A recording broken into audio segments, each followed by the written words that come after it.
Welcome back, traders. John Caruso coming to you here. It is Thursday, October 26th. We're going to do a quick recap on about four markets for everyone, just kind of a follow-up on some of our work that we did last week and over the past several weeks.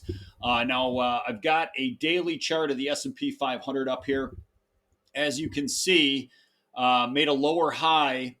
We had the breakdown from the July highs in August, early August. Then we rallied to make a lower high, sold off again, rallied, made another lower high, and here we are back on the downside. We have been positioning for this.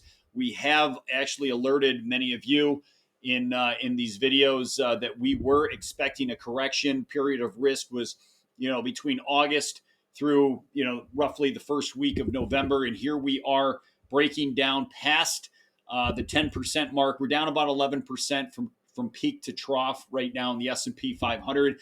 Now, as you can see, how I had this drawn in here was for a rally, then another breakdown.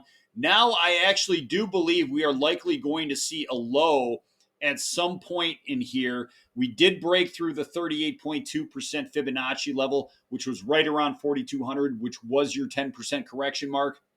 Now, we are seeing some overshoot.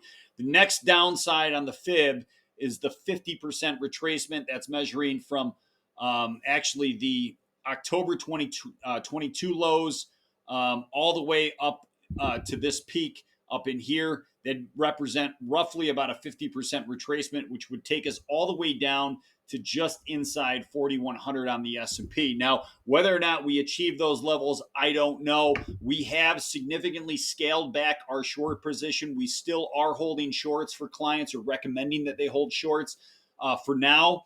At some point, we do think we will see a bottom that sets up for a little bit more of a favorable period going out into the end of the year. However, I don't see runaway prices on the upside. So, maybe we can get back towards this 4,500 level up in here. We'll just have to wait and see. But clearly right now, the market's very nervous. You've got geopolitical tensions that are sky high.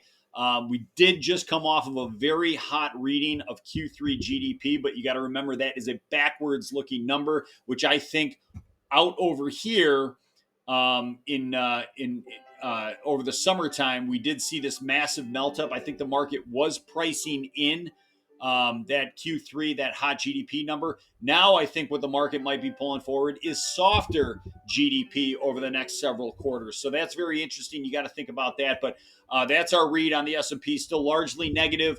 No signs of a bottom yet. I am I do have us at the low end of my range. However, I am not getting the immediate term oversold readouts that I typically like to see. I want to see this break down a little bit further to signal perhaps a harder bottom of the market, but we're not quite seeing that just yet. We're going to flip over and we're going to take a look at gold quickly.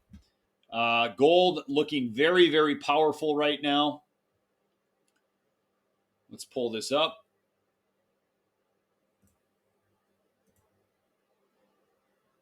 And here's a look at the gold. Clearly, we saw the breakdown at the end of September, followed by the very strong rally.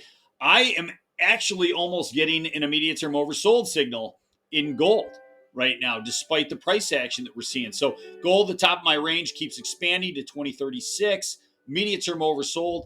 Gold we might see a launch pad here over the next 1 to 2 days that could take us up into this 2034 area. A lot of people are waiting for this pullback that could possibly happen. I do think it's possible that we could see a pull down to 1930. But I think a lot of traders who have missed out on this extended rally here are probably waiting to buy it from lower prices, and perhaps those lower prices just never come. So gold still looks powerful in here. We're holding a minimum long side position in there. Might actually look at grossing that up for clients going out into the end of the day. We'll have to wait and see. We, of course, do have the PCE index due out tomorrow. That is, of course, the Fed's favorite inflation gauge.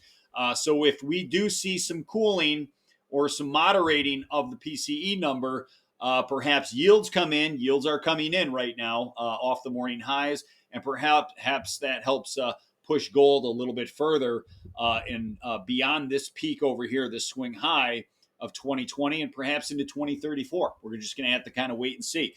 Jumping over to crude oil real quick.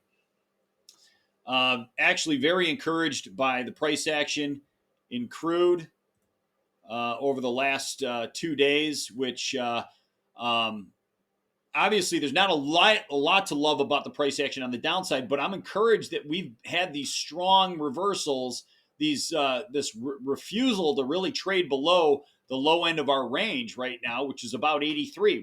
We've seen it dip underneath, get as low as 82, and then a strong bounce back. It does not want to get through that 83 and hold. So as I mentioned before, we had the old range over the last year and a half, between about 68 on the downside, about 83 on the upside. Now that we've broken out into a higher trading range, I think we're really going to respect that 83 to about 94 on the upside until this once again breaks out again into a higher trading range. So right now we're watching very carefully. We are recommending longs down here in crude to clients, and we're going to see if we can push once again all the way across the range into 94, perhaps over the next several weeks, going out into the end of the year. So that's a quick look at three markets: the S&P, gold, and crude oil. Best of luck to everybody out there. If you have any questions, if you want to ping me about any other markets, more than happy to share my personal view on those via email. Just feel free to reach out. Reach out at jcaruso at rjofutures.com. Best of luck. We'll catch you back here next time.